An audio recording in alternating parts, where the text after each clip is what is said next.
Hello, എല്ലാവർക്കും നമസ്കാരം. ഇന്നത്തെ വീഡിയോയിൽ ഒരു 2 to 4 ഡീകോഡർ എങ്ങനെ നിർമ്മിക്കാമെന്നും പരിശോധിക്കാമെന്നും നമുക്ക് പഠിക്കാം. മനസ്സിലാക്കാനുള്ള എളുപ്പത്തിനായി വീഡിയോ 2 ഭാഗങ്ങളായി തിരിച്ചിരിക്കുന്നു.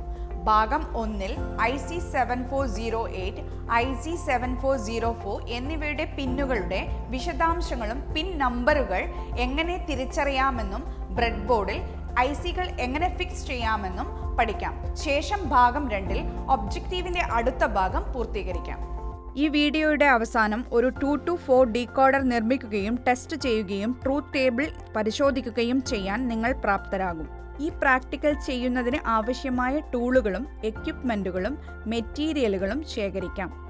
Digital trainer kit, IC74LS04, IC74LS08, connecting വയറുകൾ, മാഗ്നിഫയിങ് ലെൻസ്. 2 to 4 ഡീകോഡറുകൾ എളുപ്പത്തിൽ മനസ്സിലാക്കാൻ നമുക്ക് ശ്രമിക്കാം. 2 ഇൻപുട്ട് സിഗ്നലുകൾ എടുക്കുകയും 4 ഔട്ട്പുട്ട് സിഗ്നലുകൾ ഉൽപ്പാദിപ്പിക്കുകയും ചെയ്യുന്ന ഒരു ഡിജിറ്റൽ സർക്യൂട്ടാണ് 2 to 4 ഡീകോഡർ. ഇൻപുട്ട് സിഗ്നലുകളുടെ കോമ്പിനേഷൻ അടിസ്ഥാനമാക്കി ഒന്നിലധികം വരുന്ന ഔട്ട്പുട്ട് ലൈനുകളിൽ ഒന്നിനെ എയിനേക്കാൾ ചെയ്യുക എന്നതാണ് ഡീകോഡറിന് പിന്നിലെ അടിസ്ഥാന ആശയം. ഇൻപുട്ടുകളും ഔട്ട്പുട്ടുകളും. ഇൻപുട്ടുകൾ എ ആൻഡ് ബി. ഒരു 2 to 4 ഡീകോഡറിന് 2 ഇൻപുട്ട് ലൈനുകൾ ഉണ്ട്. സാധാരണയായി ഇവയെ എ എന്നും ബി എന്നും ലേബൽ ചെയ്യുന്നു. ഈ ഇൻപുട്ട് ലൈനുകൾ 00, 01, 10, 11 എന്നിങ്ങനെ സാധ്യമായ 4 കോമ്പിനേഷനുകളിൽ ഒന്നായിരിക്കും. ഔട്ട്പുട്ടുകൾ Y0, Y1, Y2, Y3. ഡീകോഡറിന് 4 output ലൈനുകൾ ഉണ്ട്. സാധാരണയായി ഇവയെ Y0, Y1, Y2, Y3 എന്നിങ്ങനെ ലേബൽ ചെയ്യുന്നു. ഉദാഹരണത്തിന് A is equal to 0, B is equal to 1, 0, 1 ആണെന്ന് കരുതുക. എങ്കിൽ ട്രൂത്ത് ടേബിൾ അനുസരിച്ച് Y1 ആക്ടിവേറ്റ് ആവുകയും മറ്റ് ഔട്ട്പുട്ട് ലൈനുകൾ Y0, Y2, Y3 ഡീആക്ടിവേറ്റ് ആയി തുടരുകയും ചെയ്യും. ബൈനറി ഇൻപുട്ട് കോമ്പിനേഷനെ അടിസ്ഥാനമാക്കി ഡീകോഡർ അതിൻ്റെ ഔട്ട്പുട്ട് ലൈനുകളിലൊന്ന് ആക്ടിവേറ്റ് ചെയ്യുന്നു. ഉദാഹരണത്തിന് A is equal to 0-ഉം B is equal to 0-0-0-ഉം ആണെങ്കിൽ Y0 ആക്ടിവേറ്റ് ആകുന്നു. A is equal to 0-ഉം B is equal to 1-0-1-ഉം ആണെങ്കിൽ Y1 ആക്ടിവേറ്റ് ആകുന്നു. A is equal to 1-ഉം B is equal to 0-1-0-ഉം ആണെങ്കിൽ Y2 activate ആകുന്നു. A is equal to 1-ഉം B is equal to 1-1-1-ഉം ആണെങ്കിൽ Y3 activate ആകുന്നു.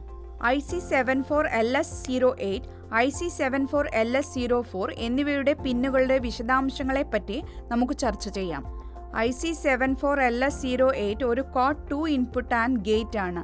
അതായത് അതിൽ 4 independent and ഗേറ്റുകൾ അടങ്ങിയിരിക്കുന്നു. ഓരോന്നിനും 2 ഇൻപുട്ടുകളും ഒരു ഔട്ട്പുട്ടും ഉണ്ട്. എ, ബി എന്നീ 2 ഇൻപുട്ടുകളും ഹൈ 1 ആണെങ്കിൽ മാത്രം and gate output Y high 1 ആകുന്നു. ഇവിടെ പിൻ 1-ഉം 2-ഉം ഇൻപുട്ടാണ്. പിൻ 3 ഔട്ട്പുട്ടിൻ്റെതാണ്. പിൻ ഡയഗ്രത്തിൽ കാണിച്ചിരിക്കുന്നത് പോലെ ഇത് ഒരു ഇൻഡിപെൻഡന്റ് ലോജിക് ഗേറ്റ് സൃഷ്ടിക്കുന്നു. ഇതുപോലെ തന്നെ 4, 5, 6 പിന്നുകൾ മറ്റൊരു ഇൻഡിപെൻഡന്റ് ലോജിക് ഗേറ്റ് രൂപപ്പെടുത്തുന്നു. 10, 9, 8 പിന്നുകൾ മറ്റൊരു ഇൻഡിപെൻഡന്റ് ലോജിക് ഗേറ്റ് രൂപപ്പെടുത്തുന്നു. കൂടാതെ 13, 12, 11 എന്നിവ മറ്റൊരു ഇൻഡിപെൻഡന്റ് ലോജിക് ഗേറ്റ് രൂപപ്പെടുത്തുന്നു. പിൻ 7, 14 എന്നിവ യഥാക്രമം ഗ്രൗണ്ട്, പവർ സപ്ലൈ എന്നിവയ്ക്കുള്ളതാണ്. IC74LS04 ഒരു ഹെക്സ് ഇൻവെർട്ടർ ആണ്. അതായത് അതിൽ 6 ഇൻഡിപെൻഡന്റ് നോട്ട് ഗേറ്റുകൾ അടങ്ങിയിരിക്കുന്നു. ഓരോ ഗേറ്റും ഒരു ഇൻപുട്ട് എടുക്കുകയും ഇൻവെർട്ടർ ഔട്ട്പുട്ട് ഉൽപ്പാദിപ്പിക്കുകയും ചെയ്യുന്നു. കൂടാതെ പിൻ 2, 4, 6,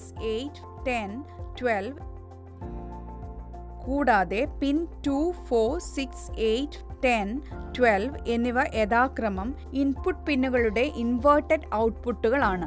പിൻ 7, 14 എന്നിവ യഥാക്രമം ഗ്രൗണ്ട്, പവർ സപ്ലൈ എന്നിവയ്ക്കുള്ളതാണ്. 2 to 4 ഡീകോഡർ സർക്യൂട്ടിന്റെ നിർമ്മാണവും ടെസ്റ്റിംഗും ട്രൂത്ത് ടേബിളിന്റെ പരിശോധനയും. എല്ലാ കോമ്പോണന്റുകളും ശേഖരിച്ച് അവ പരിശോധിക്കുക. ഐസികളുടെ ഡാറ്റ ഷീറ്റ് റഫർ ചെയ്യുക. ശേഷം ബ്രെഡ് ബോർഡിൽ 2 to 4 ഡീകോഡർ സർക്യൂട്ട് അസംബിൾ ചെയ്യുക. ലോജിക് ഗേറ്റുകൾ, ഐസികൾ അതത് നമ്പറുകൾ ഉപയോഗിച്ച് തിരിച്ചറിയുക. ഈ സർക്യൂട്ടിൽ നമ്മൾ ആൻഡ്, നോട്ട് എന്നീ 2 ലോജിക് ഗേറ്റുകൾ ഉപയോഗിക്കുന്നു. ഈ ലോജിക് ഗേറ്റ് ഐസികളെ ഐസികളുടെ മുകളിൽ പ്രിന്റ് ചെയ്ത് അവയുടെ പാർട്ട് നമ്പർ ഉപയോഗിച്ച് തിരിച്ചറിയാൻ കഴിയും. ആൻഡ് ഗേറ്റിന്റെ പാർട്ട് നമ്പർ IC74LS08ഉം നോട്ട് ഗേറ്റിന്റെ പാർട്ട് നമ്പർ IC74LS04ഉം ആണ്. മാഗ്നിഫയിങ് ലെൻസ് ഉപയോഗിച്ച് ആൻഡ്, നോട്ട് ഗേറ്റ് ഐസികൾ തിരിച്ചറിയുക. പൊട്ടിയതോ കേടായതോ ആയ പിന്നുകൾ ഇല്ലാതെ 14 പിന്നുകൾ ഐസികളിൽ ഉണ്ടോ എന്ന് പരിശോധിക്കുക. ഓരോ ഐസിയിലും പിൻ 1 തിരിച്ചറിയുക. ഇത് സാധാരണയായി ഐസിയുടെ ഒരറ്റത്ത് ഒരു ചെറിയ നോച്ച് അല്ലെങ്കിൽ ഒരു ഡോട്ട് സമീപമുള്ള പിൻ 1 വഴി സൂചിപ്പിക്കുന്നു. പിൻ 1ൽ നിന്ന് കൗണ്ടർ ക്ലോക്ക് ദിശയിൽ പിൻ എണ്ണാൻ ആരംഭിക്കുക. ഇതിനർത്ഥം അടുത്ത പിൻ 2 ആണ്, തുടർന്ന് പിൻ 3 തുടങ്ങിയവ. പിൻ 7 ശേഷം പിൻ 8 പിൻ 7 എതിർവശത്ത് നിന്ന് കൗണ്ടർ ക്ലോക്ക് ദിശയിൽ എണ്ണുക. IC ബ്രെഡ് ബോർഡിൽ വയ്ക്കുക. പിൻ 1 ബ്രെഡ് ബോർഡിലെ നോച്ച് അല്ലെങ്കിൽ ലൈനുമായി യോജിക്കത്തക്ക വിധം ബ്രെഡ് ബോർഡിന് മുകളിൽ IC സ്ഥാപിക്കുക. ഓരോ പിന്നും ദ്വാരങ്ങളുടെ വ്യത്യസ്ത നിരയിലേക്ക് പോകുന്നുവെന്ന് ഉറപ്പാക്കിക്കൊണ്ട് IC ശ്രദ്ധാപൂർവം ബ്രെഡ് ബോർഡിലേക്ക് ഇൻസേർട്ട് ചെയ്യുക. ഇൻപുട്ട് സപ്ലൈ, ഗ്രൗണ്ട് ഇവ ഐസികളുമായി കണക്ട് ചെയ്യുക. Power supply, VCC, ground, GND, ഇൻപുട്ടുകൾ, ഔട്ട്പുട്ടുകൾ എന്നിവ പോലുള്ള സ്പെഷ്യൽ ഫംഗ്ഷനുകൾക്കുള്ള പിന്നുകൾ പ്രത്യേകം ശ്രദ്ധിക്കുക. ഓരോ പിന്നിൻ്റെയും പ്രവർത്തനങ്ങൾ മനസ്സിലാക്കാൻ നിങ്ങളുടെ സ്പെസിഫിക് ICയുടെ ഡാറ്റാ ഷീറ്റ് റെഫർ ചെയ്യുക. IC74LS08, IC74LS04 എന്നിവയുടെ പിന്നുകളിൽ പിൻ 7, 14 എന്നിവ യഥാക്രമം ഗ്രൗണ്ട്, GND, സപ്ലൈ, VCC എന്നിവയ്ക്കായി നൽകിയിരിക്കുന്നു. പിൻ 7 ഗ്രൗണ്ട് പോയിന്റിലേക്കും പിൻ 14 പവർ സപ്ലൈ പോയിന്റ് +5 വോൾട്ടിലേക്കും വയറുകൾ ഉപയോഗിച്ച് കണക്ട് ചെയ്യുക.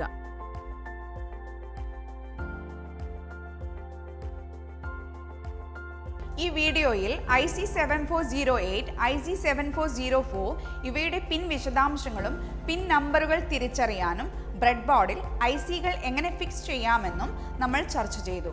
നമുക്കിനി 2ാം ഭാഗത്തിൽ കാണാം.